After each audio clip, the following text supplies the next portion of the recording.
Mateus 24, do verso 37 ao 39, Jesus fala como os dias de Noé seriam uma imagem daquilo que acontecerá no fim dos tempos.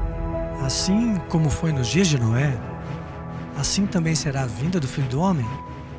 Ele conta como as pessoas conduziam sua vida diária, casando-se, dando-se em casamento, comendo e bebendo, e eles não estavam prestando atenção, e eles não sabiam que o dilúvio estava vindo, apesar dos 120 anos de pregação. E assim também será, ele diz, a vinda do Filho do Homem. A história está se repetindo. Eu estou certo de que o Senhor está olhando para nós do céu e Jesus disse, como foi nos dias de Noé, assim será nos dias do Filho do Homem. E estamos vendo isso no mundo hoje. A violência na terra, o egoísmo, a adoração do eu que existe lá fora. E eu acho que isso está quebrando o coração de Deus. Talvez a lição prática mais importante para tentar encontrar uma aplicação para os nossos dias de hoje seja: o que significa entrar na arca? Nós estamos vivendo na hora do juízo. Estamos vivendo em um crepúsculo final na história do mundo, em que estamos no limiar da eternidade.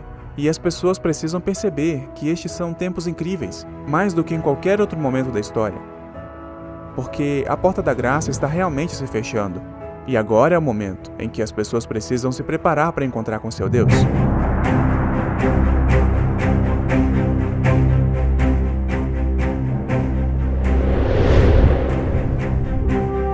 O que aconteceu antes do dilúvio vai acontecer de novo, logo antes da segunda vinda de Cristo. Aqueles que não têm perspectiva, os que não estão atentos à mensagem bíblica, eles continuarão como estão, seguindo o curso normal da vida, e eles não verão o fim chegar. Eu sou Jeff Wright, diretor do Layman Ministries. O que você verá agora não se parece com nada do que já viu antes. Não apenas investigaremos a história do dilúvio, mas também estudaremos as raízes da evolução e como ela influenciou o Ocidente. E o mais importante, veremos como a história de Noé ajuda a explicar as páginas da profecia bíblica. Essa é a história de Noé e do dilúvio como você nunca viu antes.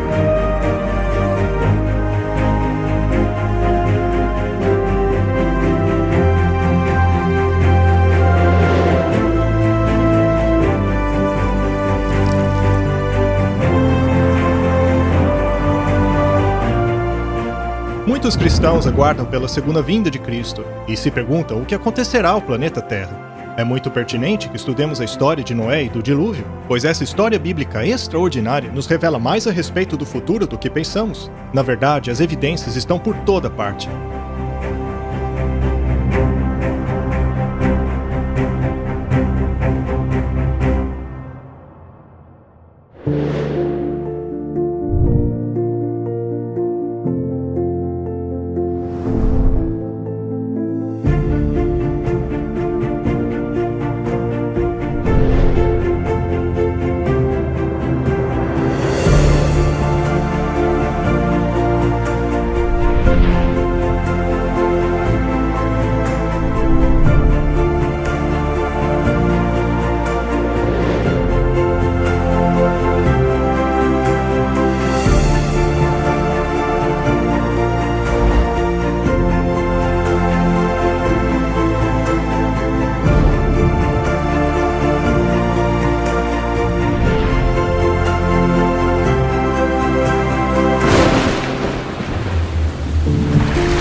Deus é amor.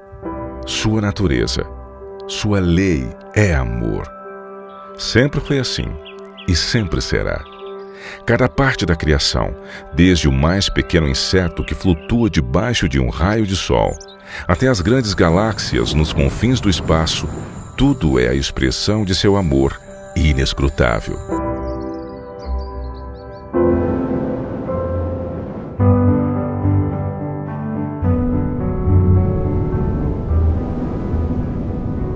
Não há dúvida nenhuma de que o mundo antes do dilúvio falava do amor de Deus. Tudo era incrivelmente belo. O seu amor está estampado em toda e qualquer coisa que você olhar. Desde o menor ser unicelular até o mais complexo dos seres, que foi Adão, que ele criou. Tudo era perfeito. Se nós pudéssemos ser transportados de volta para descobrir como o mundo era antes do dilúvio, você realmente precisa pensar nisso como se fosse um outro planeta. Eles estavam rodeados por alimentos em abundância. Toda a natureza era incrivelmente bela. As montanhas não eram irregulares e ásperas e ameaçadoras e perigosas como vemos hoje. Eram majestosas, altas, ondulantes e cobertas com solo fresco. E todo tipo de flor que você possa imaginar. Muitos pensam que os animais e plantas estão extintos hoje. Não havia frio extremo, nem calor extremo, nem aridez extrema, nenhum clima extremo. E não tínhamos essas tempestades terríveis que temos hoje. As árvores estavam cobertas de videiras e pequenas trepadeiras enroladas em perfeita ordem e carregadas de frutos. É mencionado em Gênesis que a água subia como uma névoa e regava a terra. A terra era regada por um sistema tipo um aspersor automático. Subia um vapor da terra, de acordo com Gênesis capítulo 2. A chuva era desconhecida. Pedras preciosas, ouro e prata, eram simplesmente abundantes na superfície do solo. Aqui temos um paraíso, se você quiser colocar dessa maneira, que era, em diferentes aspectos, essa biosfera que permitia o desenvolvimento de seres humanos e animais. É claro que a expectativa de vida das pessoas era muito longa, de acordo com o relato bíblico. Quando Deus faz isso, ele diz que era bom, muito bom. E foi diante de toda aquela beleza que o homem pecou. Ele realmente não tinha desculpa, porque Deus havia providenciado tudo o que ele precisava. Tudo estava em harmonia e tudo era perfeito.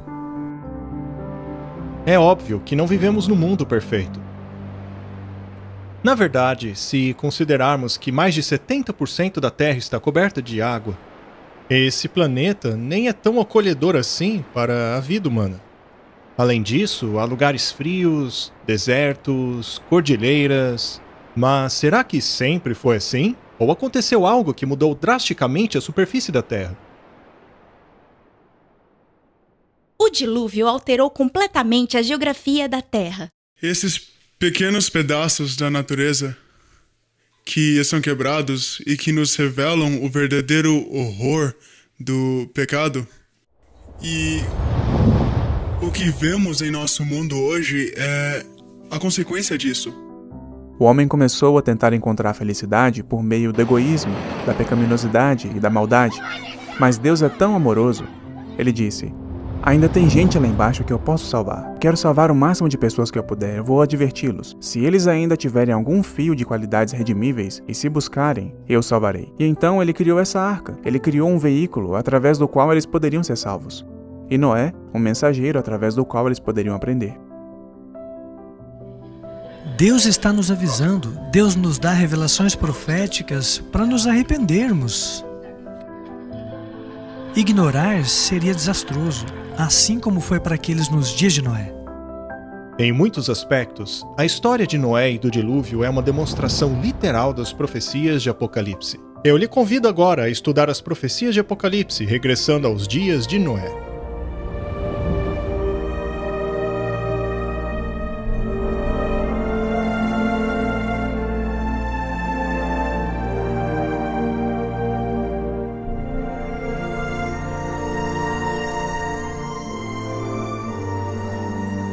Nos dias de Noé, havia sinais de decadência, mas a terra ainda era rica e formosa graças à providência divina.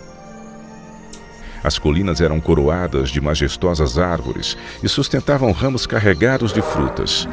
As planícies vastas, semelhantes a jardins, exalavam a fragrância de milhares de flores. Os frutos da terra eram de grande variedade, quase sem limites. As árvores sobrepujavam em tamanho, beleza e proporção a qualquer uma que hoje exista. Sua madeira era fina e nobre, muito parecida com a pedra e quase tão durável como esta. O ouro, a prata e pedras preciosas existiam em abundância. A raça humana ainda conservava muito de seu vigor inicial. Apenas poucas gerações se passaram desde que Adão tivera acesso à árvore da vida. A existência do homem ainda se media por séculos.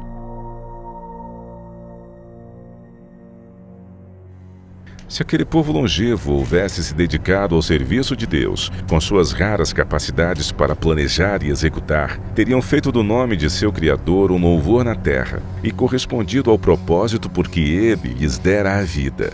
Eles, porém, não fizeram isto. Havia homens de grande estatura e famosos por sua sabedoria, habilidosos para imaginar as mais maravilhosas obras. Sua culpa, porém, ao dar rédeas soltas à iniquidade, estava em proporção com a sua perícia e habilidade mental. Deus dera aos antediluvianos muitas e riquíssimas dádivas, mas usaram a sua generosidade para se glorificarem e as tornaram em maldição, fixando suas afeições nos dons ao invés de no doador. Utilizavam o ouro, a prata, as pedras preciosas e as finas madeiras na construção de mansões para si, esforçando-se por sobrepujar uns aos outros no embelezamento de suas moradas com a mais habilidosa mão de obra. Procuravam apenas satisfazer os desejos de seu orgulhoso coração e se deleitavam em cenas de prazer e impiedade. Sem vontade de conhecer a Deus, logo negaram a sua existência. Adoravam a natureza ao invés do Deus da natureza. Exaltavam a inteligência humana, adoravam as obras de suas próprias mãos e ensinaram seus filhos a adorar imagens de escultura. Construíram altares para seus ídolos à sombra das majestosas árvores. Bosques extensos que conservavam a folhagem durante todo o ano eram dedicados ao culto de falsos deuses. Estes bosques estavam ligados a belos jardins, através de longas e sinuosas avenidas adornadas por árvores carregadas de fruta e de todo tipo de estátuas. Tudo fora planejado de forma a agradar os sentidos e fomentar os desejos pecaminosos do povo. Isso os induziu a participarem do culto idólatra. Os adoradores de falsos deuses dotaram suas divindades com atributos e paixões humanas, e assim sua norma de caráter se degradou à semelhança da humanidade pecadora. Viu o Senhor que a maldade do homem se multiplicara sobre a terra, e que toda a imaginação dos pensamentos de seu coração era só má continuamente. A terra corrompeu-se diante da face de Deus e encheu-se de violência. Deus deu ao homem os seus mandamentos como regra de vida, mas a sua lei era transgredida e todos os pecados imagináveis eram praticados. A maldade do homem era aberta e ousada, a justiça pisada no pó. Os gritos dos oprimidos chegavam até ao céu. O mundo ainda estava em sua infância, porém a maldade se tornou tão profunda e generalizada que Deus não mais podia suportar.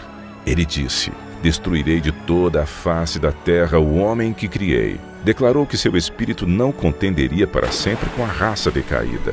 Se não cessassem de poluir com seus pecados o mundo e seus ricos tesouros, ele os eliminaria de sua criação e destruiria as coisas com que tanto amor os havia abençoado. Acabaria com os animais do campo e a vegetação que fornecia tão abundante provisão de alimento, e transformaria a formosa terra em um vasto cenário de desolação e ruína.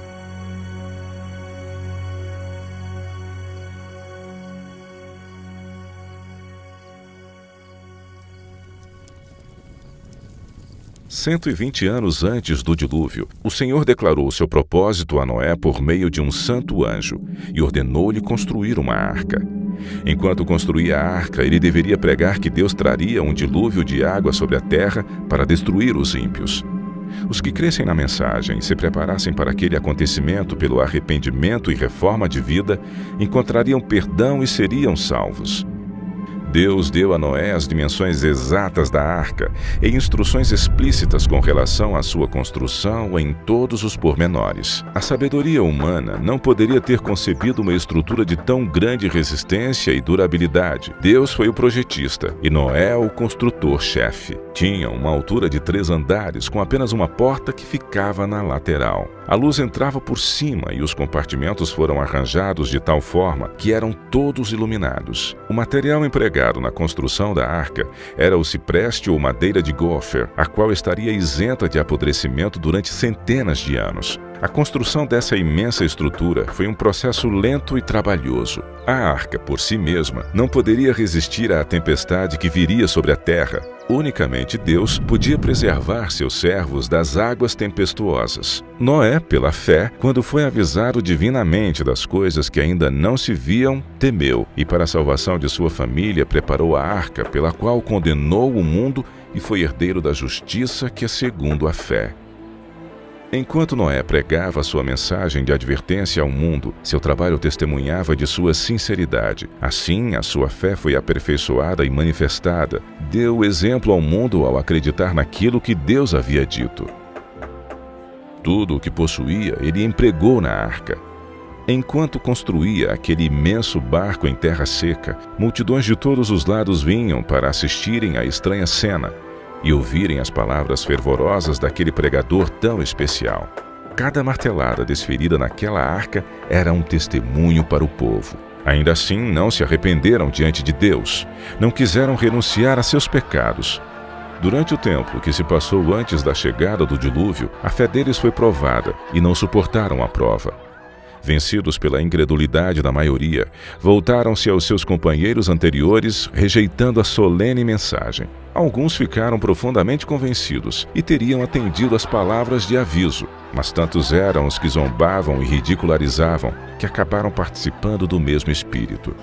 Nem todos os homens daquela geração eram idólatras no sentido mais amplo do termo. Muitos professavam adorar a Deus. Diziam que seus ídolos eram representações da divindade e que por meio deles o povo poderia obter uma concepção mais clara do ser divino. Esforçando-se para representarem a Deus por meio de objetos materiais, cegaram a mente ao poder e majestade do Criador. Deixaram de ver a santidade de seu caráter ou da natureza sagrada e imutável dos seus mandamentos. À medida que o pecado se generalizava, este parecia cada vez menos grave. E finalmente declararam que a lei divina não estava mais em vigor, que era contrário ao caráter de Deus castigar a transgressão, e acabaram negando que os seus juízos cairiam sobre a terra.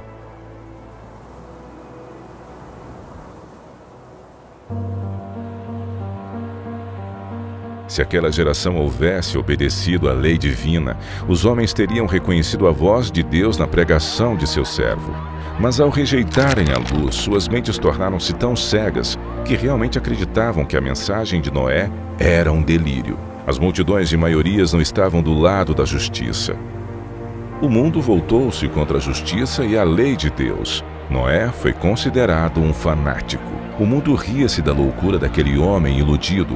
E ao invés de humilharem seus corações diante de Deus, insistiram em sua desobediência e maldade como se Deus não tivesse falado através de seu servo. Noé permaneceu firme como uma rocha em meio à tempestade. Rodeado pelo desdém e ridicularização popular, ele se distinguiu por sua santa integridade e fidelidade inquebrantável. Suas palavras eram acompanhadas de poder. Seu relacionamento com Deus lhe dava força do poder infinito. Durante 120 anos, sua voz anunciou aos ouvidos daquela geração acontecimentos que, segundo a sabedoria humana, estavam fora de cogitação. O mundo antes do dilúvio argumentava que as leis da natureza haviam permanecido inalteradas por séculos. As estações haviam sucedido umas às outras. Até ali, nunca havia chovido. A terra era regada por uma neblina ou orvalho, mas devido à sua obstinada resistência às reprovações da consciência, aquela geração encheu a medida de sua iniquidade e se tornou madura para a destruição. Seu tempo de graça estava prestes a terminar. Noé havia seguido fielmente as instruções que havia recebido de Deus. A arca havia sido concluída exatamente como Deus determinara. Havia provisão de alimentos para homens e animais. E agora o servo de Deus fez o seu último e solene apelo ao povo. Em um angustiante apelo que as palavras não podem descrever, Noé suplicou que buscassem refúgio enquanto ainda podiam achar.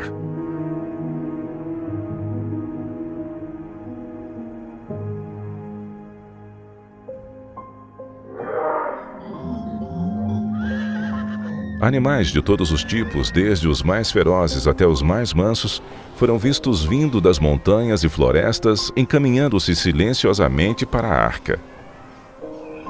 Ouviu-se então um ruído como um forte vento, e eis que surgiram aves de todos os lados e em tal quantidade, que chegaram a escurecer os céus e em perfeita ordem entraram na arca. Ao contrário daqueles animais, os homens não obedeceram a Deus.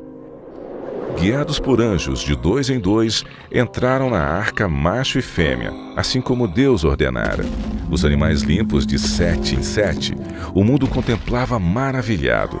Alguns tiveram medo e chamaram seus filósofos para explicarem aquele estranho fenômeno. Ainda assim foi em vão, pois era um fenômeno que não podiam compreender. Deus ordenou a Noé: entra tu e toda a tua casa na arca, porque te achei justo diante de mim e desta geração. O mundo havia rechaçado as advertências de Noé, mas a sua influência e exemplo foi uma bênção para a sua família. Como recompensa de sua fidelidade e integridade, Deus salvou com Noé todos os membros de sua família.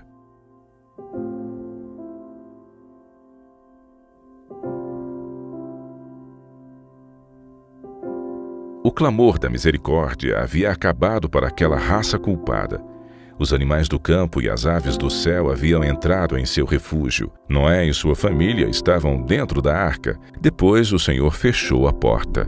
Viu-se um lampejo de luz deslumbrante e uma nuvem de glória mais vívida que o relâmpago que desceu do céu e pairou diante da porta da arca. A porta maciça, que não poderia ser fechada pelos que estavam dentro, foi lentamente fechada por mãos invisíveis. Noé ficou do lado de dentro, enquanto aqueles que rejeitaram a misericórdia de Deus do lado de fora. O selo de Deus havia sido posto na porta. Deus a havia fechado e somente Deus poderia abri-la. Após 7 dias que Noé e sua família entraram na arca, não houve sinais da iminente tempestade. Mas, ao 8º dia, nuvens negras cobriram o céu. Ouviu-se o estampido do trovão e o lampejo do relâmpago. Logo passaram a cair grandes gotas de chuva. O mundo nunca havia testemunhado nada parecido, e o medo tomou conta do coração dos homens. Todos perguntavam em seus corações: teria Noé razão? Estará o mundo condenado à destruição?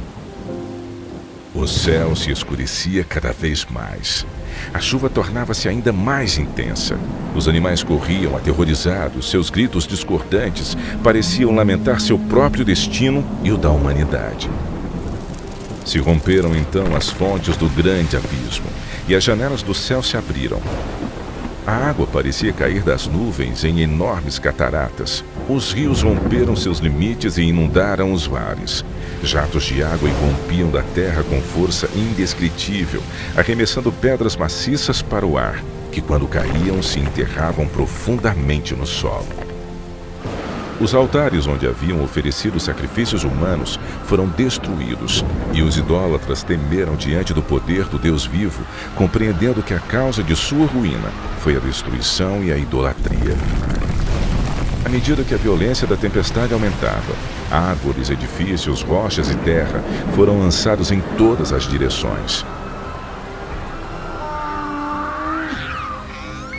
Por cima do rugido da tempestade, era possível ouvir os lamentos de um povo que havia desprezado a autoridade de Deus. Muitos estavam frenéticos de medo e esticaram seus braços à arca, implorando para lhes permitirem entrar. Suas súplicas, porém, foram em vão e se convenceram de que há um Deus no céu que governa tudo. Alguns, tomados pelo desespero, tentaram romper a arca para entrar nela. Porém, a firme estrutura resistiu a todos os seus esforços. Outros se penduraram na arca, até serem arrancados pelas forças das águas ou caírem devido à colisão com rochas e árvores. Cada fibra da maciça arca tremia quando era golpeada pelos violentos ventos que a empurravam de um lado para o outro. Os gritos dos animais dentro da arca expressavam seu medo e dor. Ainda assim, apesar de toda a violência dos elementos, a arca continuava flutuando em segurança. Algumas pessoas tomaram seus filhos e agarraram-se aos lombos de animais, sabendo que estes procurariam salvar as suas vidas subindo nas montanhas mais altas, a fim de escapar da água que não parava de subir. Outros se ataram às altas árvores que estavam no cume das montanhas. Refúgio após refúgio que prometia segurança acabava sendo abandonado.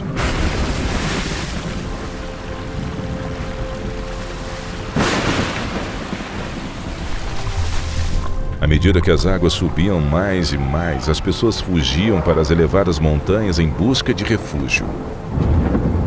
Em muitos lugares, homens e animais disputavam o mesmo espaço, mas todos eram varridos pela fúria das águas. A partir dos picos mais altos, os homens contemplavam um enorme oceano sem praias. As solenes advertências do servo de Deus já não eram mais motivo de zombaria e chacota. Como desejavam aqueles pecadores condenados recuperarem a oportunidade que deixaram passar. Mas a doce voz de misericórdia não seria mais ouvida. O amor, não menos que a justiça, exigia que os juízos de Deus pusessem um fim ao pecado.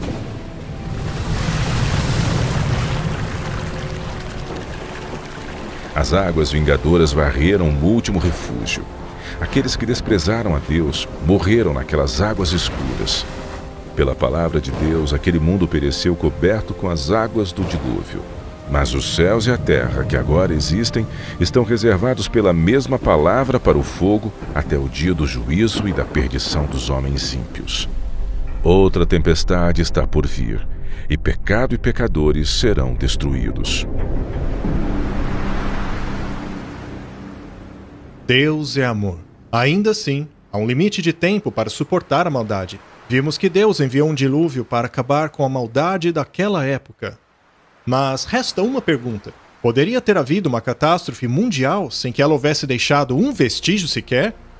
O dilúvio universal é mais do que uma história de um livro. É uma história escrita na Terra. E essas evidências físicas permanecem escritas como testemunhas para nós. Chegou a hora de começarmos a investigar o juízo.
Uma das características mais únicas e belas do Grand Canyon são as diferentes cores de seus estratos sedimentares.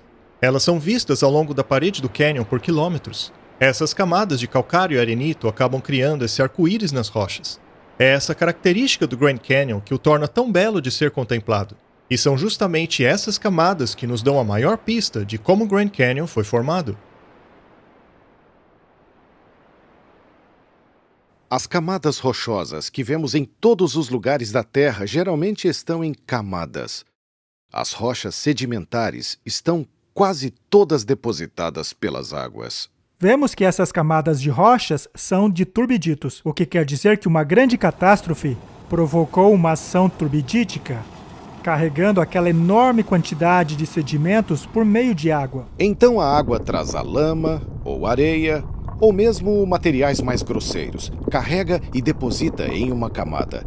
É normalmente assim que as rochas são formadas na coluna geológica.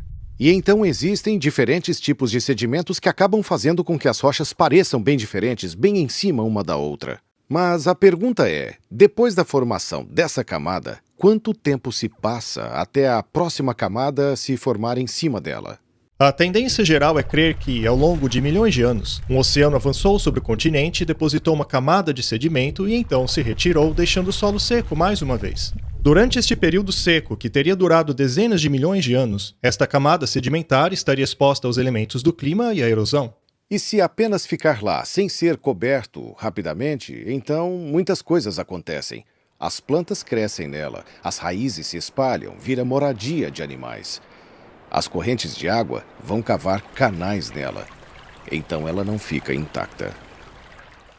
Dezenas de milhões de anos de ação atmosférica e erosão teriam deixado uma grande quantidade de irregularidades entre os estratos, como, por exemplo, colinas e vales. Mas não é isso que vemos. Há pouca variação entre os níveis, eles são extremamente planos.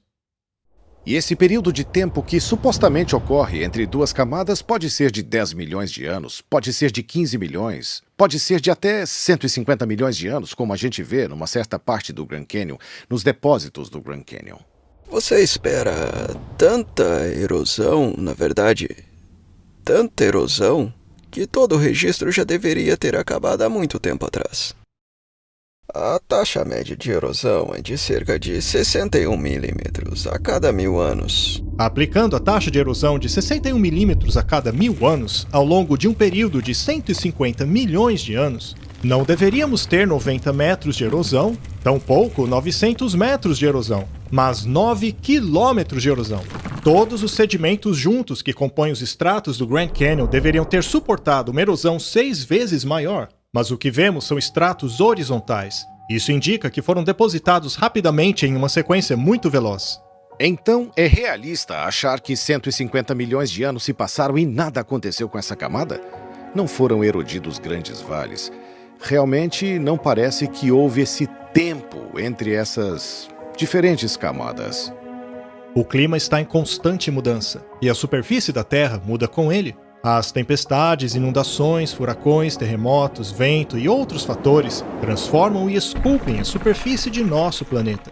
Estes elementos sempre depositam novos sedimentos ou erodem o sedimento presente, fazendo com que a superfície se torne irregular. É o tempo que causa essa mudança. Assim, ao vermos que o ponto de contato entre essas camadas não apresentam sinais de erosão ou de deposição, não faz sentido a ideia de que milhões de anos se passaram sem que a superfície dessas camadas sofresse alteração. Estas são camadas turbidíticas, geralmente classificadas de grosso a fino, o que desafia princípios uniformitários. Tinha que ser uma deposição rápida. Quando você tem um intervalo de 100 milhões de anos, você tem algumas milhas de erosões. Ainda assim você olha para esse vão e ele é plano. Se tivesse demorado tanto tempo, você teria que ter erosões irregulares dentro desse vão. Então a característica erosiva está dizendo... Hey! Pouco tempo, pouquíssimo tempo. A planura das camadas e assim por diante nos fala de um passado inteiramente diferente. Esse é o tipo de dado que você esperaria do dilúvio de Gênesis. Não podemos ver a erosão de milhões de anos, porque estes nunca existiram. Isso é o que as rochas revelam. Mas a erosão não é a única coisa que falta. Também estão ausentes camadas inteiras de sedimento, que representam milhões de anos.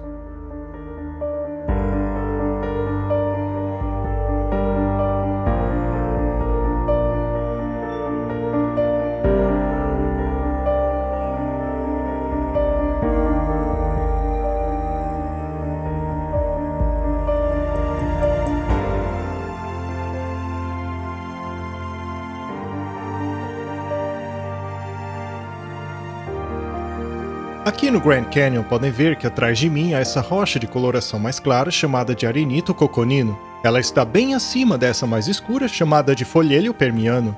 Entre as camadas de arenito coconino e folhelho permiano falta uma terceira camada, chamada de formação Schnabel Hill.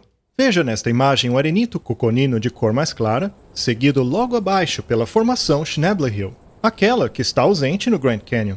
Abaixo da formação Schnabel Hill está o folhelho permiano, um pouco mais escurecido devido à vegetação do vale. Esta é a formação Schnabel Hill. São mais de 240 metros de rocha, o que corresponderia a 6 milhões de anos.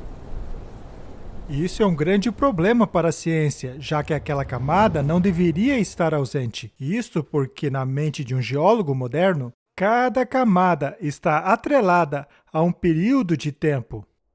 E eliminar uma camada de rocha significa eliminar este período de tempo.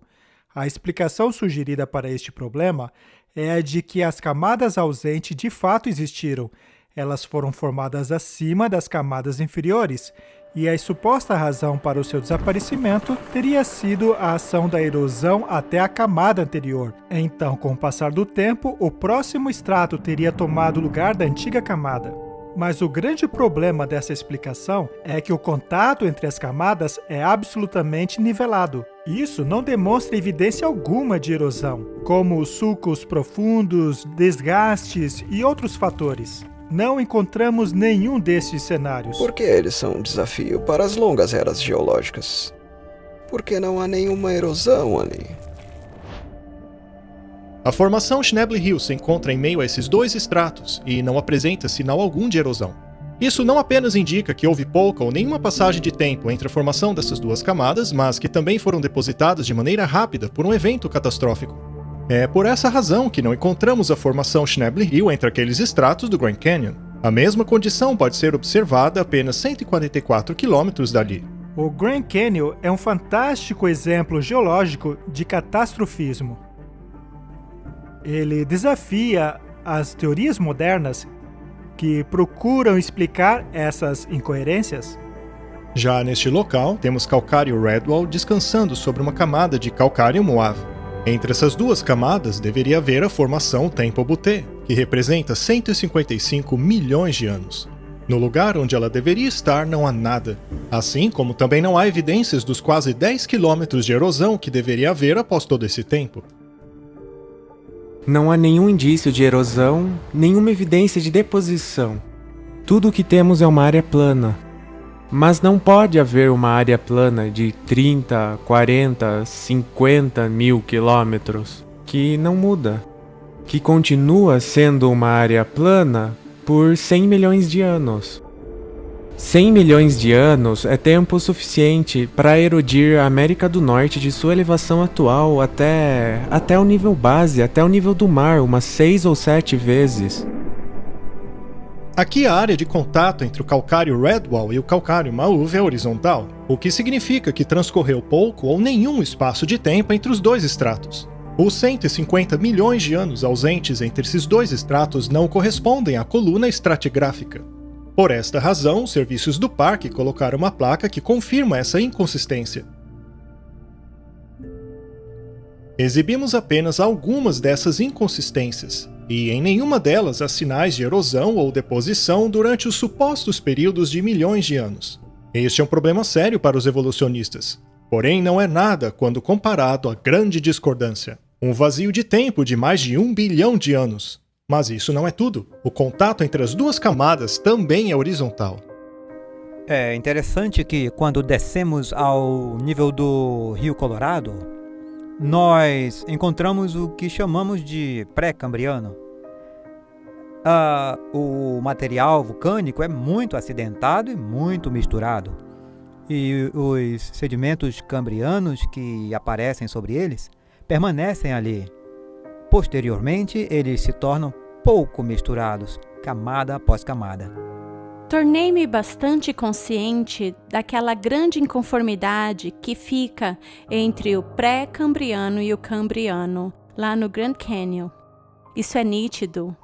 Está sempre lá. A grande discordância do Grand Canyon é 1,2 bilhão de anos ausentes entre as camadas cambriana e pré-cambriana. Durante este tempo, deveríamos observar 72 quilômetros de erosão irregular. Este é tempo suficiente para erodir os 40 quilômetros da crosta terrestre 2 vezes. Ainda assim, a camada cambriana se assenta horizontalmente sobre a pré-cambriana. E mais uma vez, o ponto de contato entre as duas é horizontal, o que indica que a deposição dessas duas camadas não é o resultado de 1,2 bilhão de anos de erosão. As evidências apontam para uma grande catástrofe ocasionada por água, que ocorreu em um período curto de tempo. Então, você vem para a camada cambriana. E de repente, tudo muda drasticamente. A maioria dos seus filhos animais, de repente, aparecem naquela camada cambriana. Não se tratam de espécies isoladas, são filos inteiros que aparecem de repente. Isso é assombroso. Veja, um filo é uma categoria muito ampla de animais. Por exemplo, o filo Molusca. O filo Molusca abrange desde os caracóis e lesmas até os camarões e polvos. Todos esses animais pertencem a este grupo. Como explicar que todos apareceram simultaneamente ao mesmo tempo? Isso não se encaixa com o lento processo evolutivo. E este é um problema duplo para a evolução, e os evolucionistas estão cientes disso. Eles chamam isso de explosão cambriana. A explosão cambriana é o período das camadas cambrianas em que temos registros fósseis de animais completamente formados. Estes fósseis totalmente formados nos fornecem dados para nossa investigação. Como a camada pré-cambriana não contém fósseis de animais, filos ou espécies intermediárias, nos levam a considerar o conceito de processos evolutivos entre espécies como puramente teóricos. Então, o que isso nos diz? Isso indica evolução? Não, indica criação. A camada pré-cambriana, frequentemente chamada de rocha basal, contém somente fósseis de organismos unicelulares e de algumas criaturas de corpo macio, como vermes e águas-vivas. Isso se encaixa com o registro bíblico, já que antes do dilúvio não havia padrões climáticos severos ou catástrofes que pudessem enterrar e fossilizar grandes animais. No entanto, a camada cambriana, que está logo acima dela, é a primeira camada sedimentar depositada pelo dilúvio. É por esta razão que vemos um filo inteiro de animais totalmente desenvolvidos surgir abruptamente. A razão pela qual não vemos traços de espécies intermediárias ou de lentos processos evolutivos é porque estes nunca ocorreram. As camadas sedimentares do Grand Canyon não são evidências da evolução. Pelo contrário, são testemunhas de uma inundação catastrófica. Quando vemos o tamanho desses depósitos, somos levados a crer que esta inundação foi um evento global.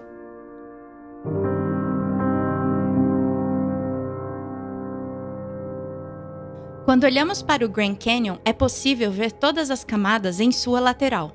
E todas essas camadas se estendem por centenas de quilômetros. Até o Arizona, Utah, Wyoming e Montana. As mesmas camadas chegam até mesmo ao Canadá. O arenito da Pitts, que se encontra no fundo do Grand Canyon, foi a primeira camada depositada pelo dilúvio. Ela começa no México, cruza a América do Norte e chega até mesmo na Groenlândia. A formação Morrison cobre cerca de 643 mil quilômetros quadrados do Novo México ao Canadá.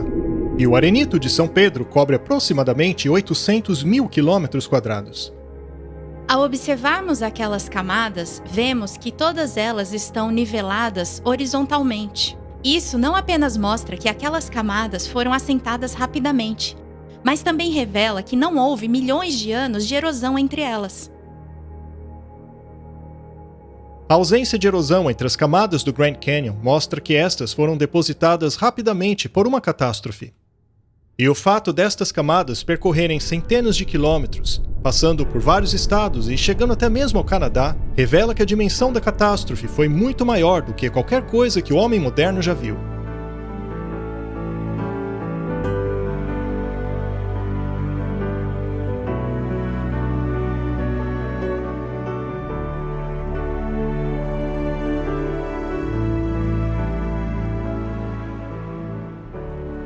Em termos de evidências de inundação mundial, nós olhamos os sedimentos e, observando a estrutura dos sedimentos e os fósseis que são encontrados nos sedimentos e os que não, nós temos o que chamamos de coluna geológica.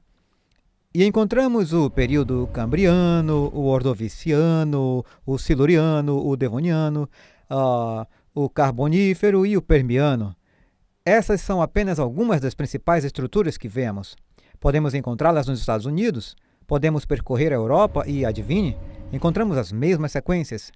Vamos para a Ásia, encontramos as mesmas sequências. Vamos para a Austrália e encontramos as mesmas sequências. Encontramos não somente as mesmas sequências em estrutura e em conteúdo, mas também o conteúdo fóssil. Para mim, isso diz que algo tinha que acontecer no mundo inteiro. Se não simultaneamente, mas quase simultaneamente, para que todas as estruturas sedimentares pudessem desaparecer.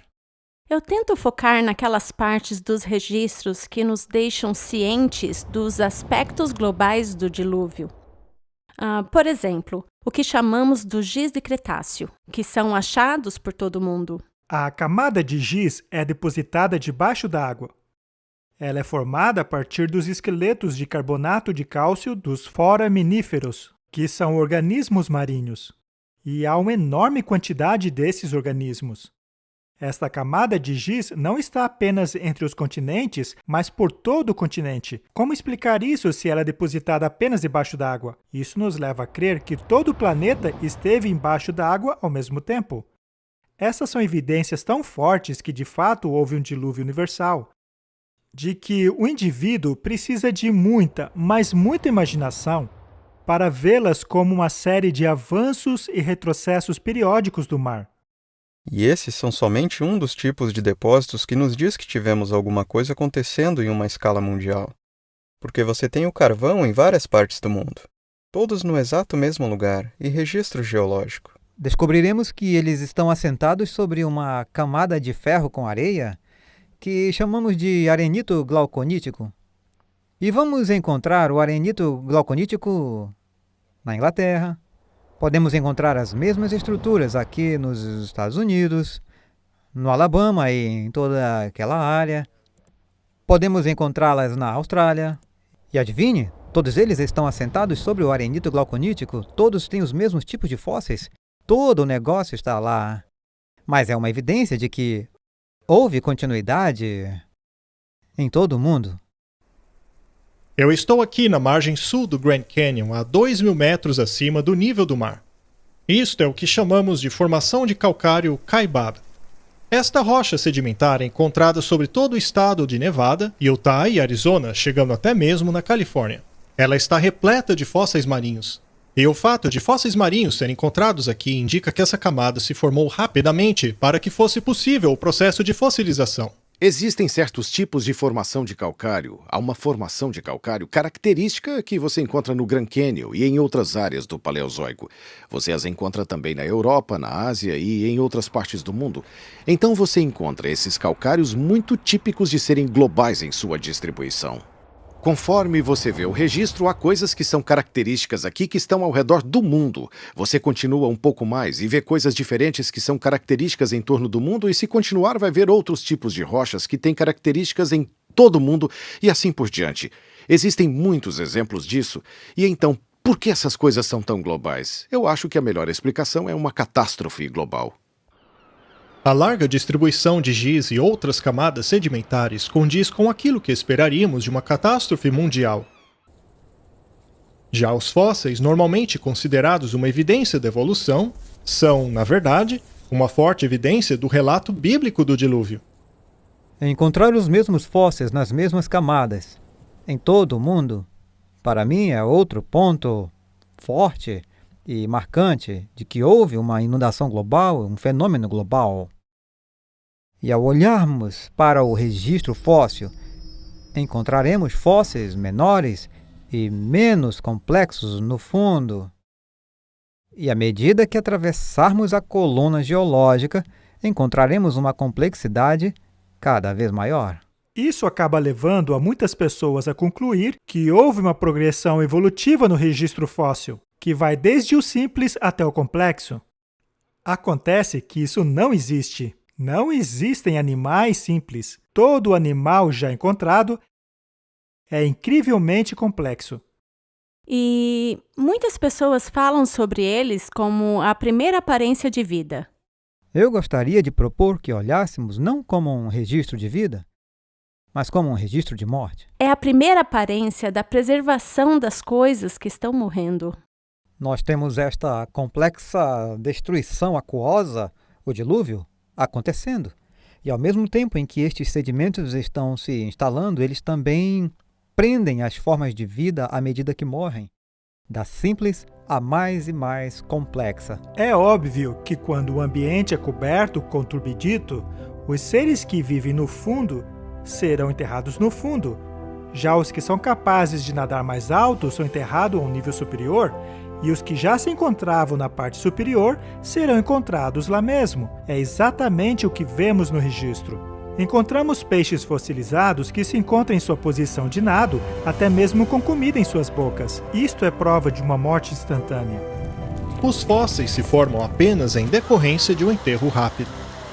E para que haja um enterro rápido é necessária uma catástrofe. Um deslizamento causado por chuva forte ou inundação pode prover essa condição. O fato de haver tantos fósseis encontrados pelo mundo, todos nas mesmas camadas, é evidência de um enterro rápido em escala global. Outra forte evidência de que isto é o resultado de um dilúvio global é o fato de muitos desses animais terem sido arrastados juntos por fortes correntezas. Estes são os cemitérios fósseis.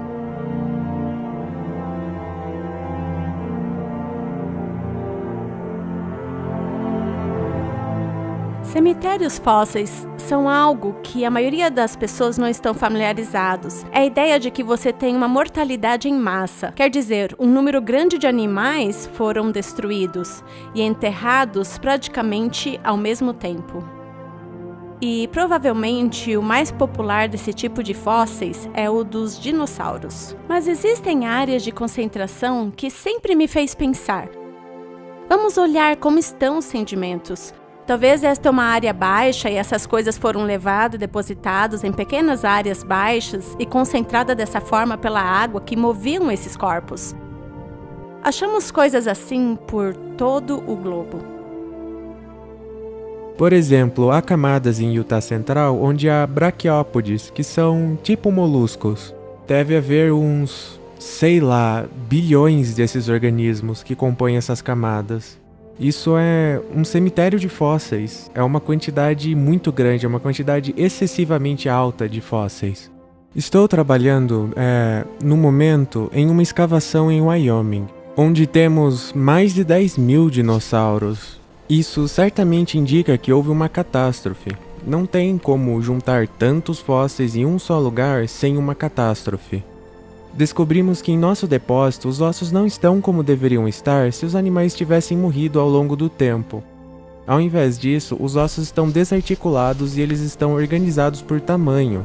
Os ossos maiores estão embaixo e os menores estão em cima. O único modo disso acontecer é se os ossos fossem transportados em uma enxurrada e depois afundado rapidamente até águas profundas, e os ossos maiores desceram antes dos ossos menores. Veja, por exemplo, a bacia de Karoo. Ela é enorme. E os dinossauros e criaturas se encontram em uma posição de corrente de água. O pensamento moderno diria que esses animais teriam sido depositados em bacias e rios que se espalharam por praticamente todo o continente. Isso seria um rio gigantesco. Não vemos isso acontecendo hoje. É necessário imaginar um mundo totalmente diferente no passado. Há muitas coisas que apontam para um dilúvio universal.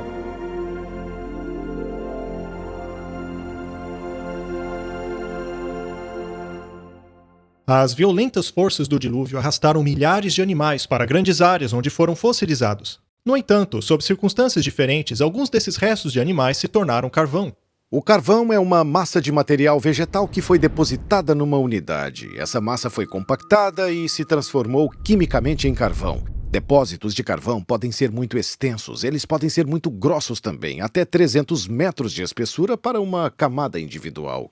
Nós o encontramos nessas costuras bem planas, que geralmente têm pontas e fundos muito acentuados, e assim por diante. O que normalmente não é a maneira como as plantas crescem. Isso parece transportado, obviamente, depositado pela água. Encontramos organismos marinhos em campos de carvão que são depósitos terrestres. Isso desmente qualquer história que contradiga o relato bíblico. Encontramos grandes quantidades de carvão. Temos carvão no Wyoming, temos milhões e milhões de toneladas de carvão na Austrália, temos milhões e milhões de toneladas de carvão na Europa. Voltando à Pensilvânia, temos todo esse tipo de material. Eles cobrem milhares de quilômetros quadrados e você encontra o mesmo tipo de depósitos de carvão no mesmo lugar, no registro geológico espalhado por toda a Europa, indo para a Rússia e assim por diante. A extensa distribuição desses depósitos de carvão é em escala mundial. Independentemente de sua localização, esses depósitos de carvão se encontram na mesma posição na coluna estratigráfica, demonstrando que foram depositados ao mesmo tempo. Portanto, seria lógico concluir que a formação desses depósitos de carvão são resultado de uma catástrofe causada por água, ocorrida em escala mundial e praticamente ao mesmo tempo. Estima-se que sejam necessários de 600 a 900 centímetros de vegetação para formar 30 centímetros de carvão. Alguns desses depósitos possuem mais de 30 metros de espessura, o que exigiria mais de 60 ou 90 metros de vegetação cobrindo uma área de muitos milhares de quilômetros quadrados. Quando os cientistas observam a quantidade de carvão existente na Terra, se dão conta que nem toda a vegetação existente no planeta seria capaz de formar essa quantidade de carvão. E é verdade. A diferença é que eles acreditam que todo esse carvão foi resultado de milhões de anos de acumulação. A Bíblia, por outro lado, diz que a Terra antes do dilúvio era um planeta verde exuberante. Não é improvável que isso venha apenas da vegetação que existia pouco antes do dilúvio. Muitos cientistas, por exemplo, acreditam que os céus em sua criação permitia a Terra estar um pouquinho abaixo de 2 atmosferas de pressão. E essas 2 atmosferas de pressão promoveria um crescimento significativo? Onde agora vemos desertos, cordilheiras e continentes gelados, houve uma vez, antes do dilúvio, terras férteis e bosques como nunca vimos antes. Encontramos grandes quantidades de petróleo nos desertos do Oriente Médio, que são vestígios desta antiga paisagem verde. Os cientistas descobriram, através de perfurações, que um dia a Antártica já foi um continente tropical coberto por palmeiras. As enormes florestas enterradas durante o dilúvio e que depois se transformaram em carvão e petróleo formam os extensos depósitos que vemos hoje em dia.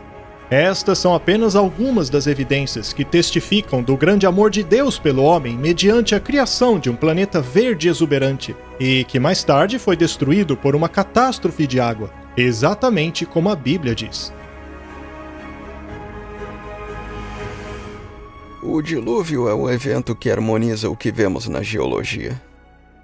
Em termos de uma criação recente de Deus, em apenas 6 dias, alguns milhares de anos atrás, como descrito na Bíblia.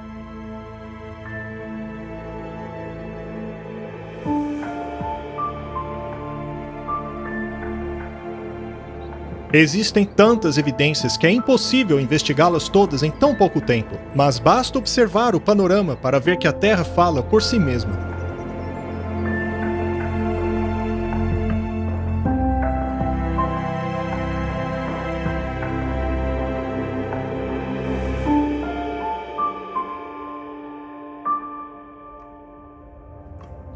Vimos que não há erosão entre as diferentes camadas horizontais do Grand Canyon, o que indica que estas camadas foram depositadas rapidamente e não após milhões de anos. Vimos também que a magnitude desta catástrofe precisa ser tão grande quanto os estratos que ela formou, e a extensão dessas camadas pelos continentes confirma o seu impacto mundial.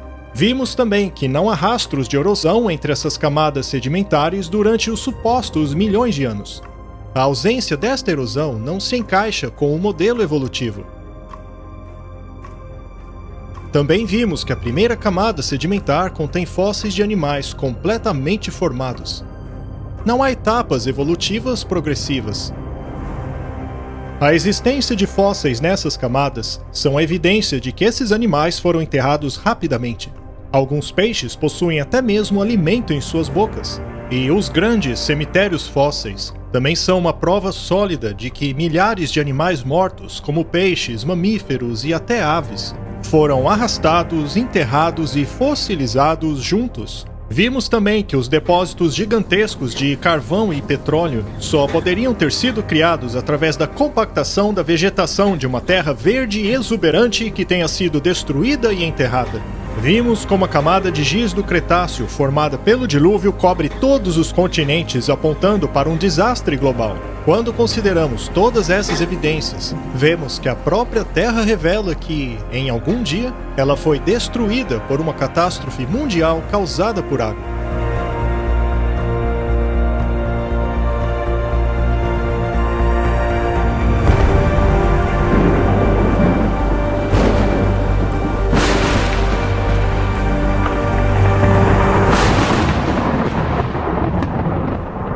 Ou fala com a terra, e ela te ensinará. Até os peixes do mar te contarão. Quem não entende por todas essas coisas que a mão do Senhor fez isto? Uma vez que o mundo está tão repleto de evidências, por que algumas das mentes mais brilhantes da comunidade científica rechaçam a história do dilúvio como descrita na Bíblia? A razão tem pouco a ver com as evidências.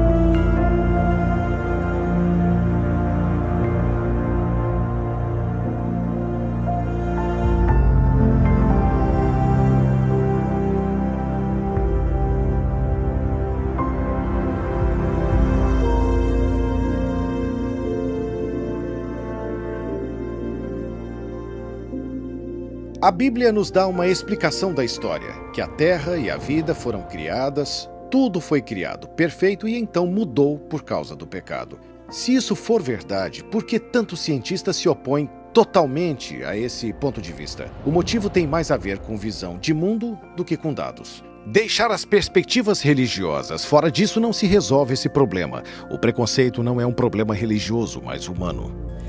Não importa o que professamos, se dissermos eu sou cristão e rejeito a biologia evolucionista, ou eu sou evolucionista e rejeito o cristianismo, ou se eu estiver andando em círculos entre estes dois, ainda assim, tudo que fazemos, tudo que vemos, tudo que dizemos e percebemos, toda a nossa visão de mundo, o jeito que formulamos os nossos conceitos, nossos pensamentos sobre tudo que vemos e sabemos sobre o mundo ao nosso redor, são inevitavelmente afetados por essas duas visões. Essa visão de mundo tem uma forte influência sobre o que nós percebemos e no tipo de perguntas que fazemos. Se você limitar o número de interpretações que você pode adicionar à sua cosmovisão, então, obviamente, isso vai limitar os tipos de teorias que você pode criar.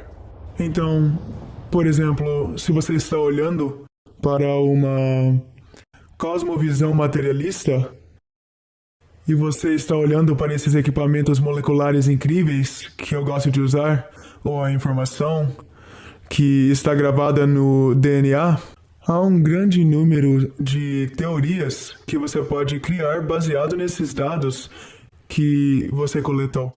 Mas, se você é um materialista, nenhuma das suas teorias poderia sugerir que uma mente inteligente escreveu essa informação no DNA. Essa é uma teoria que não é permitida. A grande verdade é que a evolução contraria as leis da física. Veja, tudo se transforma de um nível superior para o inferior. O que sempre acontece é a regressão e nunca o contrário. Essa é a lei da termodinâmica. A vida procura desafiar a lei da termodinâmica. Assim, o que temos é uma teoria que basicamente viola cada lei da física. E ainda assim, é uma das teorias mais reconhecidas e até mesmo protegidas pela legislação. É realmente inacreditável. A ciência se define como uma exploração sistemática que constrói, organiza o conhecimento em forma de explicações comprováveis e previsões sobre o universo. O problema da evolução é que suas explicações não podem ser provadas. A evolução necessita que algo que não está vivo possa por si mesmo criar algo vivo. Esse misterioso evento não pode ser observado em nenhum lugar, nem na natureza e nem em laboratório. Ela, portanto, não segue o método científico, o que a impede de ser estabelecida como um fato científico. Toda a vida é composta por DNA, uma forma muito complexa de se organizar informação. A razão pela qual os processos naturais não podem e nunca poderão produzir vida é porque os processos naturais não geram ou organizam informação. A organização requer inteligência. Onde vemos evidência de organização, vemos evidência de Deus. Portanto, a revelação mais suprema que o estudo da ciência e do mundo natural pode dar ao homem é o descobrimento da existência do sobrenatural. Apesar disso, o orgulho humano e sua insistência em ter o mundo sem Deus acaba influenciando os nossos tribunais e sistemas educacionais. A lei obriga que a evolução seja ensinada como um fato infalível.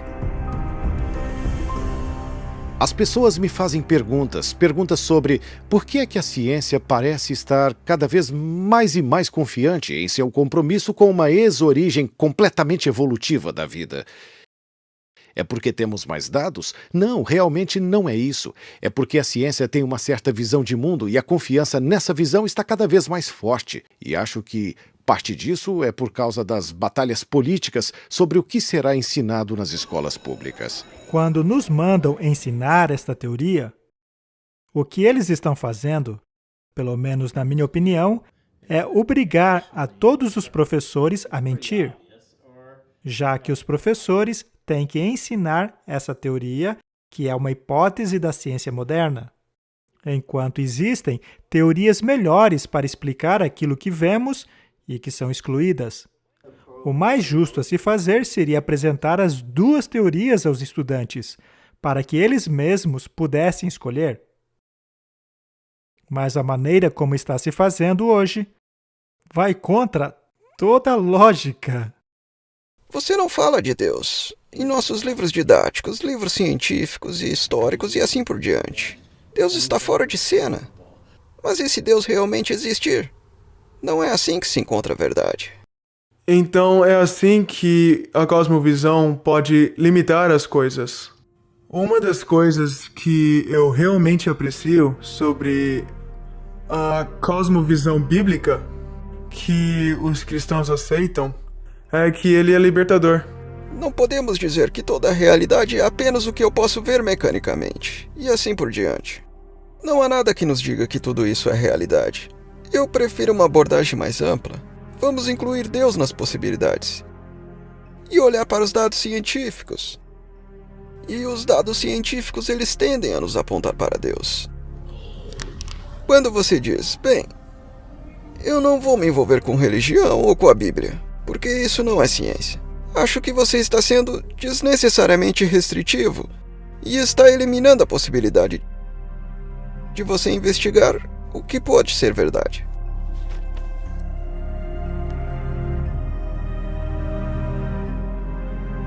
Mas a ciência tem um certo apelo à independência da mente e do coração humano. A ciência é o reino do ser humano.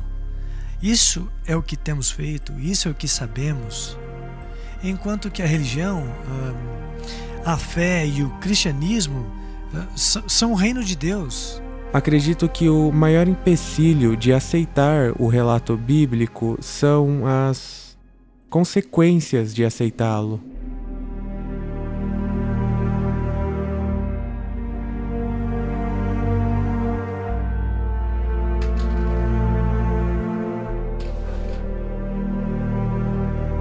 Agora, o problema de trazer Deus para essa discussão é que, inevitavelmente, volta também a questão da responsabilização moral.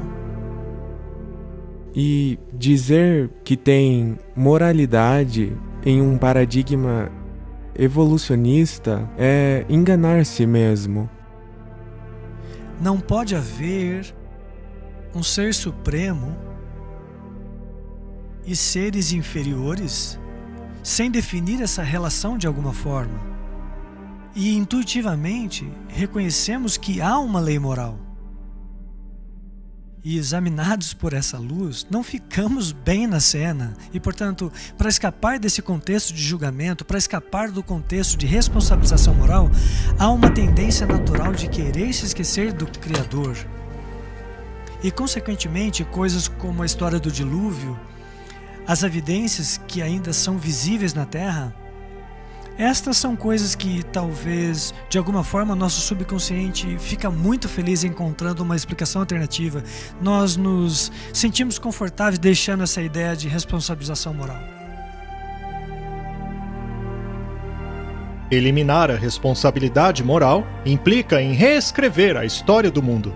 Adotou-se uma nova visão de mundo, uma visão de mundo que exclui o dilúvio. O objetivo disso é eliminar o juízo de Deus e, como consequência, eliminar a responsabilidade moral. O que vamos ver agora é como ocorreu essa transição.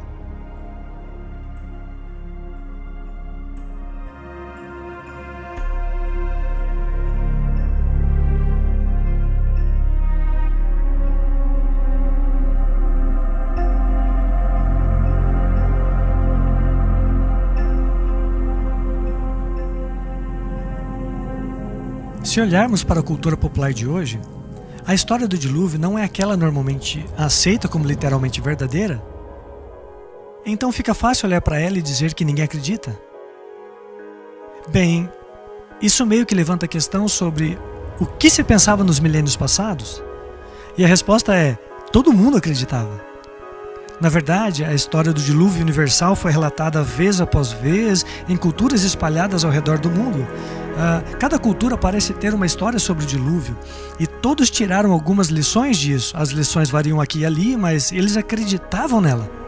Então por que não acreditamos mais? Os estudantes às vezes me perguntam como a ciência chegou a esse ponto de vista que eles têm agora, que nega milagres e é apaixonadamente relutante em aceitar a criação. E você tem que ir através da história para poder explicar isso. Nossa sociedade foi submetida a algo como uma colcha de retalhos de ideias intelectuais que foram organizadas para minar a história do dilúvio, a história do mundo e a história da criação.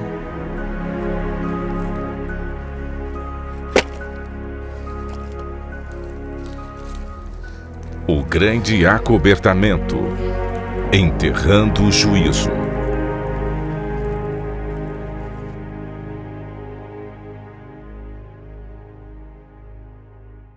Toda a superfície da Terra foi alterada por um desastre causado por água. E essas evidências tão avassaladoras não podem simplesmente serem apagadas por aqueles que rejeitam a história do dilúvio. Eles então a reinterpretaram.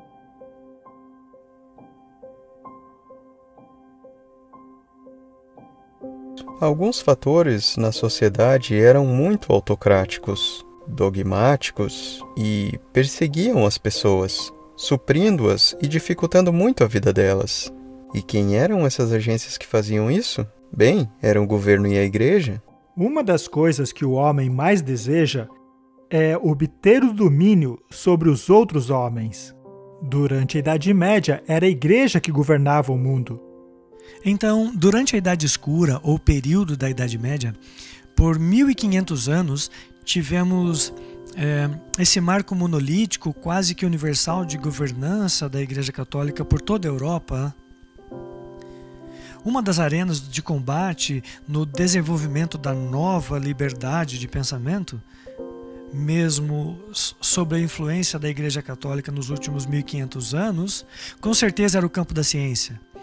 E as histórias desses cientistas são bastante conhecidas, desde Galileu a Newton, de Copérnico a Francis Bacon, que travaram conflito com a igreja. Provavelmente Galileu é um dos mais famosos. Ele promoveu o heliocentrismo, ou o Sol como centro, e todos os planetas girando ao redor, mas a igreja não gostou disso, por uma variedade de razões filosóficas. Manter a Terra no centro era filosoficamente importante. Essa era a marca da perfeição de Deus, e ter essa ideia circulando por aí de que a Terra não está onde achávamos que ela estava e de que outros planetas não giravam em círculos perfeitos, isso não foi nada popular. Então Galileu foi chamado pela Santa Inquisição, foi preso, ameaçado com punição severa e possivelmente morte. Nós usamos essa história hoje, infelizmente, muitas vezes para criar esse antagonismo intransponível entre o cristianismo e a ciência. E isso não é o que deveríamos aprender dessa lição, porque quando olhamos para os ensinos da igreja na Idade Média, em muitos casos, não é o que a Bíblia diz. O mundo estava dominado por um pensamento religioso muito rígido. E qualquer coisa que saísse desse esquema tão rígido era visto como uma ameaça à verdade. Algo que era contrário a Deus, contrário à Bíblia. E como tal, precisaria ser eliminado pela força, mediante a ação da Inquisição e da pena de morte. E chegou finalmente a um ponto na história onde as pessoas estavam cansadas disso. Elas estavam exaustas disso e a igreja estava perdendo sua credibilidade por causa disso. Por causa da forma como eles estavam tratando as pessoas. As pessoas estavam cansadas da forma que os governos haviam tratado elas. E isso ocasionou um movimento entre os estudiosos para se afastarem das autoridades e de quaisquer dessas agências autocráticas.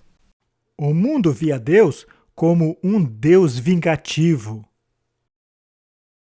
que ficava à espreita, observando, só esperando alguém fazer alguma coisa de errado. E os reis governam não por amor, mas por ganância. Outros são controlados não por amor, mas por medo, incluindo a igreja. Percebendo o poder abusivo que prevaleceu por toda a Europa, eles totalmente rejeitaram a Igreja Católica, no qual, claro, na mente deles, significava rejeição total ao cristianismo. E isso abriu a porta para uma sociedade mais inclinada ao ateísmo. E, segundo a mentalidade do homem, quem era essa força restritiva? Bem, a força restritiva que impedia a expansão da mente era Deus. Portanto, vamos nos livrar dele, vamos nos livrar de Deus, para que assim possamos crescer intelectualmente. E foi isso que fizeram na Revolução Francesa. Ao invés de submeter as massas aos seus dogmas e cega submissão, a obra de Roma as tornou infiéis e revolucionárias. Consideraram que sua avareza e crueldade era fruto da Bíblia e que não mais aceitariam isso. Roma distorceu o caráter de Deus e agora os homens passaram a rejeitar a Bíblia e o seu autor. Isso desencadeou automaticamente a Revolução Francesa e a total anulação do poder da Igreja que se havia mantido sobre o povo por mais de 1000 anos. Na Assembleia Nacional da França, a turba revolucionária declarou que só prestaria culto à razão. Apresentaram então uma bela mulher vestindo uma capa azul e a proclamaram como deusa da razão. E eles então consagraram a deusa da razão. Aconteceu que a razão tomou o lugar da fé em Deus. Levaram essa mulher de carruagem até Notre-Dame, destruíram a igreja e passaram a pregar semanalmente o ateísmo. Os franceses reagiram aos séculos de perseguição por parte da Igreja Católica, estabelecendo uma nova forma de governo. No lugar de uma nação com uma visão de mundo cristã pervertida e dominada pela Igreja Católica, foi adotada pela sociedade uma visão de mundo ateísta desprovida de qualquer influência cristã. A isso chamamos iluminismo. Eles não queriam coisa alguma com Deus. Eles viram que Deus era tirânico. Pessoas eram forçadas a acreditar. Portanto, agora vamos retirar Deus da equação. O que aconteceu na Revolução Francesa foi o seguinte: passamos de um mundo centrado em Deus para um mundo centrado na razão. O ateísmo surgiu, você sabe, tremendamente na França. Veja o que aconteceu na França. A Bíblia foi queimada, foi destruída. E chamam a isso de Era do Iluminismo. Portanto, vemos essa ideia de iluminismo retirando totalmente Deus do quadro. Dentre todos os segmentos da sociedade francesa, foram os padres católicos que sofreram a maior taxa de mortalidade per capita. Havia muita animosidade e eles descontaram seu ódio na igreja. E na maioria dos casos, eles descontaram também no cristianismo. Reforçando-se para defender a ciência e a razão como os novos ideais da sociedade, as ações das correntes ateias focaram em descristianizar a França, um período que ficou conhecido como Reinado do Terror. Capturou-se e executou-se os sacerdotes, as igrejas e monumentos religiosos foram vandalizados ou mesmo destruídos. A palavra santo foi removida da sinalização das ruas, o culto a Deus foi proibido. A Bíblia passou a ser queimada publicamente, enquanto os franceses gritavam: "Esmague o miserável", referindo-se a Cristo e ao que sua igreja representa. Muitos foram assassinados enquanto estavam de joelhos orando, e seus corpos eram abandonados lá mesmo, no local de adoração. Nos bosques aonde se reuniam os cristãos, eram pendurados cadáveres e corpos eram espalhados pelo chão. Tudo isso foi o resultado do movimento ateu chamado de Iluminismo. O movimento que pretendia acabar com a tortura e matança da Igreja Católica agora cometia os mesmos crimes. Os eventos culminantes oriundos do Iluminismo, que deram base à Revolução Francesa, pareciam indicar a morte do cristianismo.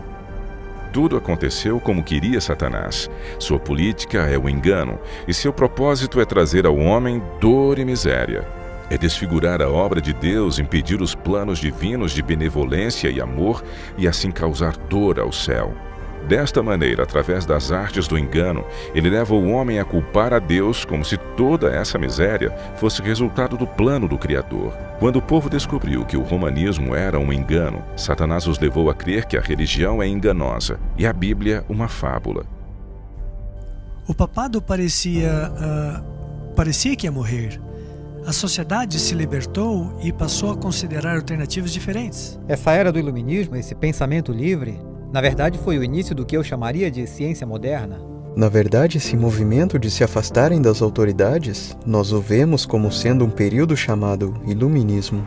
Você não tem esse freio sobre você, e você pode começar a explorar, e começar a observar, e começar a utilizar a razão humana. As pessoas estavam, de fato, se afastando da confiança nos governos e na igreja, e começando a pensar por elas mesmas, trazendo mais liberdade, e essa liberdade foi em muitas direções diferentes, incluindo se afastar de acreditar em Deus. Se não fosse pela Revolução Francesa e a ideia de que Deus não está envolvido em tudo, e a ideia de que a razão substitui Deus, não teria havido solo fértil para o desenvolvimento do pensamento evolucionista. A nova geração, por assim dizer, de estudiosos da ciência da Terra, dentre os mais notáveis Lyell e Darwin, apareceram por volta de 1800. Charles Lyell foi um geólogo que introduziu pela primeira vez o conceito de que havia grandes períodos de tempo no desenvolvimento de características geológicas. E mais tarde ele escreveu a sua obra chamada Os Princípios da Geologia. Este período geológico exposto por Lyell em seu livro é conhecido como uniformitarismo. O uniformitarismo é a crença de que as coisas que se desenvolveram e acontecem hoje não são diferentes daquilo que ocorreu no passado. Assim, se algo exige um longo período de tempo para se formar hoje, também deve ter exigido um longo período no passado. O uniformitarismo é a base para se crer nos milhões de anos tão necessários para a teoria da evolução. A aceitação generalizada do princípio uniformitarista é um dos principais motivos, como previsto pela Bíblia, que faria as pessoas do tempo do fim negarem tanto a criação como o dilúvio. Nos últimos dias, surgirão escarnecedores caminhando após a sua própria concupiscência. Eles dirão: onde está a promessa da sua vinda? Desde que os nossos pais dormiram, tudo continua como era desde o princípio da criação. É por isso que o uniformitarismo ensina que todas as coisas têm seguido no mesmo ritmo desde o princípio.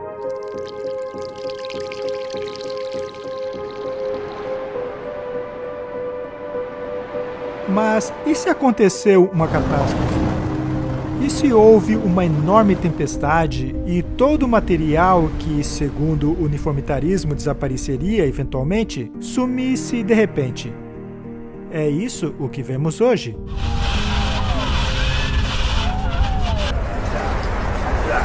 A percepção de que tudo tem sido o mesmo desde o início da criação é uma filosofia que, como Deus advertiu, caracterizaria a mentalidade dos últimos dias. Somos advertidos de que essa mentalidade faria as pessoas negarem deliberadamente que o mundo já fora destruído pela água. A profecia diz que eles ignorariam voluntariamente, o que significa que rejeitariam todas as evidências do dilúvio. E é precisamente assim que Charles Lyell descreveu o seu ponto de vista. Quando Lyell escreveu a respeito dos fósseis, ele disse: "Não podemos explicar a sua posição atual com um dilúvio universal. Eu tenho abominação pelos acadêmicos mais eruditos. Estes sistemas têm o ar como alicerce, não se sustentam sem milagres." Como naturalista, Charles Lyell rechaçava todos os milagres como forma de explicação. Mas não foram suas observações científicas que o levaram a essa conclusão, mas o comprometimento com a sua própria visão de mundo. Ele deixou claro seu preconceito contra a história bíblica do dilúvio em uma carta que diz assim: as eras geológicas libertarão a ciência de Moisés. Essas ideias foram passadas de Charles Lyell para um jovem estudante chamado Charles Darwin. Quando Charles Darwin foi comissionado para viajar no navio Beagle, um dos livros que ele levou consigo foi o livro de Charles Lyell, O Princípio da Geologia, e lá estava ele, lendo aquela informação ao chegar nas Ilhas Galápagos. E então ele vê aqueles tentilhões. Aqueles tentilhões eram tão variados que lhe veio à mente a ideia de que aqueles tentilhões, obviamente, evoluíram de um parque e chegou àquelas ilhas. Então todas aquelas variedades chegaram a evoluir a partir daquele momento. Ele naturalmente pensou que esse processo deve ter levado algum tempo. E foi aí que as ideias de Lyell se encaixaram. Ele então concluiu o seguinte: se essa variedade que eu vejo aqui se desenvolveu através do tempo e da seleção natural, então Deus não criou nada. Darwin utilizou as ideias de Lyell sobre as eras geológicas e as aplicou à biologia. Desta maneira, ele deu à evolução algo de que ela precisava, um mecanismo científico sobre o qual operar. Darwin apareceu com essa nova teoria, a seleção natural, e essa foi a prova supostamente infalível. Foi isso que deu credibilidade. Agora sim encontramos um mecanismo responsável por essas mudanças no transcorrer de longos períodos de tempo. Mais adiante, Darwin se tornou um amigo próximo de Lyell. Alguns dizem que ele foi a pessoa que mais influenciou a vida de Darwin. Darwin, comentando a respeito da opinião de Lyell sobre o dilúvio, disse: Lyell está convencido de haver abalado a fé no dilúvio sem ter proferido sequer uma palavra contra a Bíblia. Ele não teria obtido tanto sucesso se tivesse agido de forma diferente. Em meados do século XIX, as coisas começaram a mudar. No final daquele século, a comunidade científica começou a excluir Deus de suas interpretações. E agora, Deus foi totalmente expulso das explicações na comunidade científica. Assim cheguei a esta conclusão, que Deus fez os homens justos, mas foram atrás de muitas invenções. A teoria da evolução converteu-se no fundamento de nossa sociedade por todo o mundo, e os resultados catastróficos dessa crença podem ser vistos por toda parte na negação da responsabilidade moral, na negação de Deus e também do dilúvio. A evolução, mais do que qualquer outra crença, tem levado a sociedade a um nível de maldade tal qual era nos dias de Noé. E viu Jeová que a maldade do homem era grande sobre a terra, e que toda a imaginação dos pensamentos de seu coração eram continuamente maus. O Senhor definiu os pensamentos dos dias de Noé como maus. Isso também se aplica a nós quando consideramos o que a Bíblia tem a dizer sobre os pensamentos dos perversos. O perverso, por causa de seu orgulho, não busca Deus. Deus não está em nenhum de seus pensamentos. Quando a Bíblia diz que não há lugar para Deus em seus pensamentos, o que ela quer dizer é que Deus está totalmente ausente de sua mente. Nos dias de Noé havia muita maldade sobre a terra. Era uma sociedade sem Deus que não o buscava. Assim se cumpre a profecia de Jesus que disse: tal como foi nos dias de Noé, também será quando o Filho do Homem se manifestar.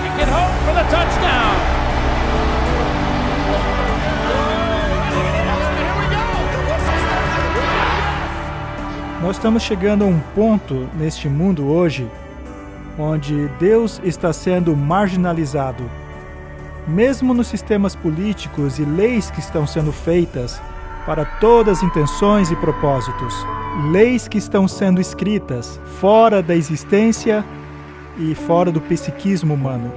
Então estamos no mesmo ponto hoje.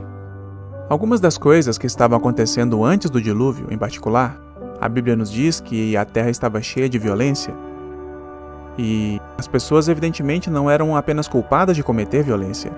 Parece que elas se divertiam com a violência, o que é algo que está acontecendo no mundo hoje. E muitas pessoas sofisticadas e gentis ficariam chocadas com a ideia de serem culpadas de assassinato, mas elas não pensam duas vezes antes de se entreter vendo outras pessoas cometendo assassinato. A mesma coisa com a lei do adultério, pessoas que dizem, eu nunca cometeria adultério, mas se divertem assistindo. E a Bíblia fala que não são apenas aqueles que fazem tais coisas, mas também aqueles que consentem aos que as fazem. A mentalidade que diz faça o que você quiser é o que temos conosco hoje.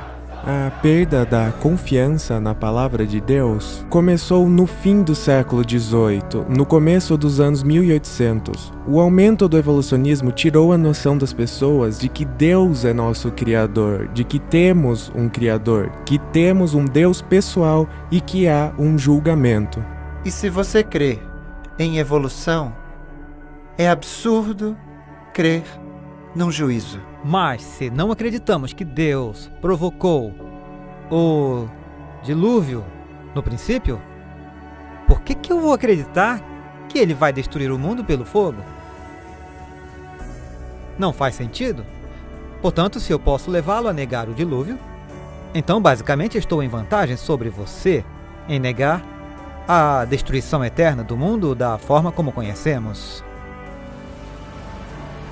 Enquanto a nossa cultura globalizada afasta a ideia dos princípios morais absolutos e rejeita uma norma moral, vemos como o sofrimento e a miséria aumentam de forma proporcional até que a própria vida não seja mais respeitada. À medida que a situação de nosso mundo piora, fica claro por que um juízo é tão necessário e por que ele ocorreu nos dias de Noé.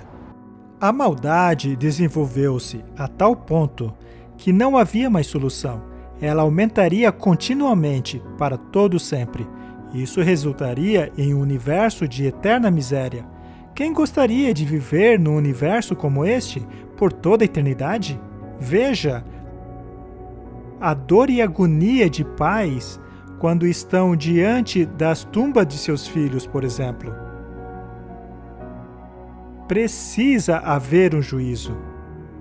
É por isso que Deus estabeleceu um limite antes que toda a humanidade se afundasse nessa situação e não restasse nenhuma testemunha do amor de Deus e do plano original da criação, que era da humanidade viver em paz, em harmonia e amor junto com Deus.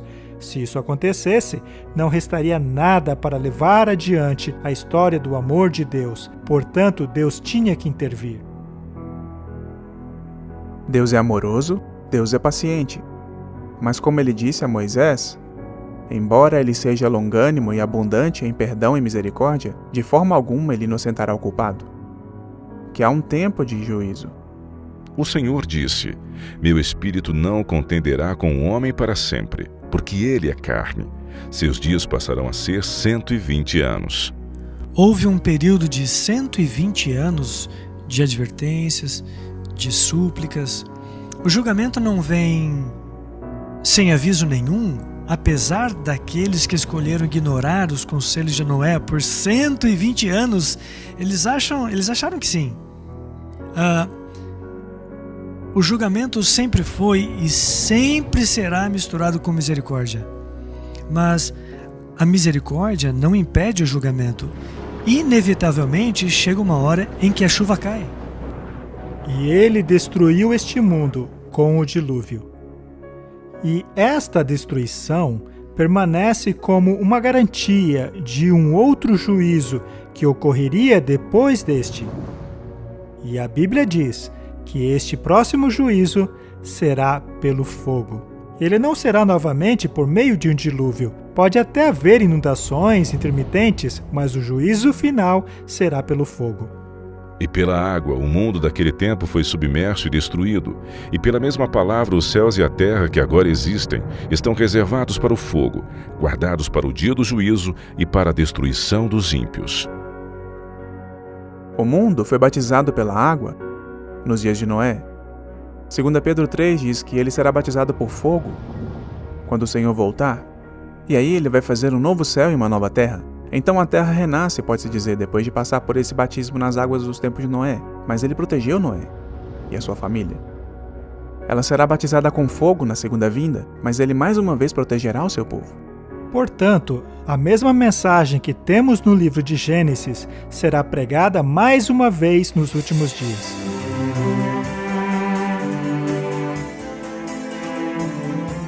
O fim dos tempos dos dias de Noé se repetirá, e as rochas e fósseis da terra são testemunhas disso. Assim como foi na história de Gênesis, o registro da própria terra serve como uma profecia que nos adverte que outro juízo está chegando. Mas quando? No tempo do fim, o homem recebe 3 avisos logo antes da segunda vinda de Cristo. Tais advertências são dadas por 3 anjos e são conhecidas como as 3 mensagens angélicas. Quando a mensagem de juízo foi dada nos dias de Noé, se deu o primeiro juízo da terra. E agora, no tempo do fim, a mensagem do primeiro anjo ecoa a advertência de Noé dizendo: chegou a hora do seu juízo. No segundo episódio de Os Dias de Noé, investigaremos essas mensagens e descobriremos em que ano começou esse juízo e quando começarão os dias de Noé para a última geração.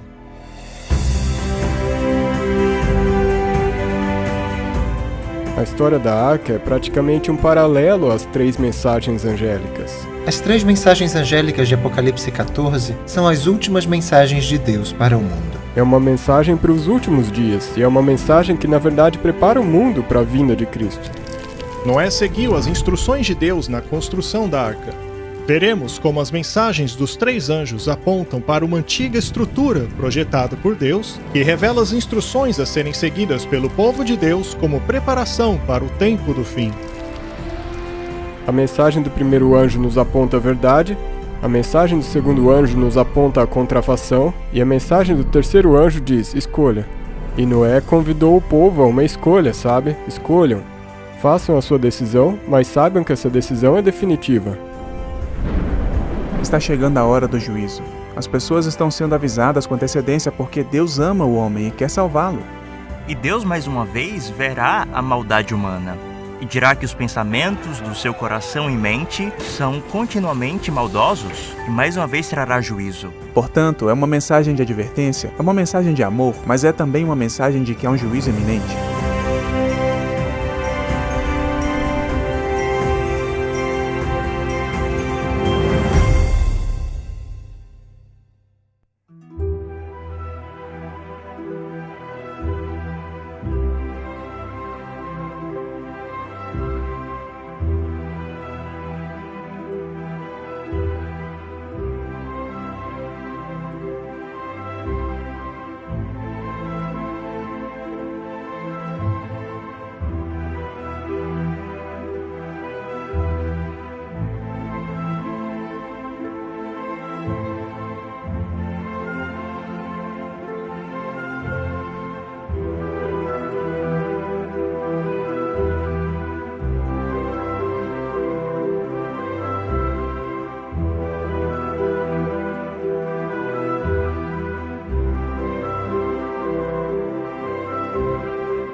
Quando eu entrei em contato com as verdades bíblicas, eu entrei em contato com uma escolha.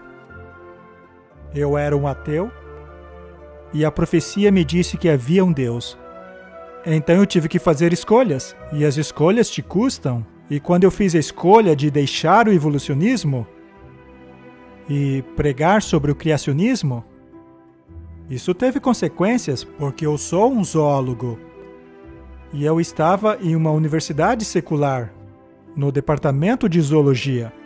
Então, a consequência foi que eu tive que sair, não mais disposto a me comprometer com aquilo que eu não acreditava por questões financeiras.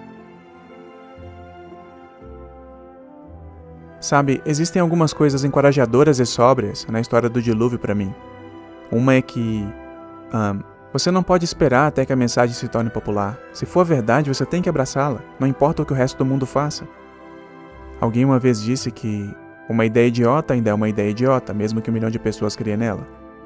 E, embora Noé fosse minoria, está claro hoje que ele estava certo. E Deus está procurando pessoas que se levantem, mesmo que a verdade não seja popular. Minha fé cristã não depende do meu entendimento da ciência. Mas ainda fica a pergunta: se Deus é o autor tanto da ciência como da fé, não deveriam os relatos da Bíblia e da ciência coincidirem um com o outro? Acredito que podemos praticar ciência e fazer descobertas novas sobre o mundo ao nosso redor utilizando a Bíblia como princípio. Claro, isso me encorajou. Isso certamente me fez confiar na palavra de Deus. E por isso eu sou grato.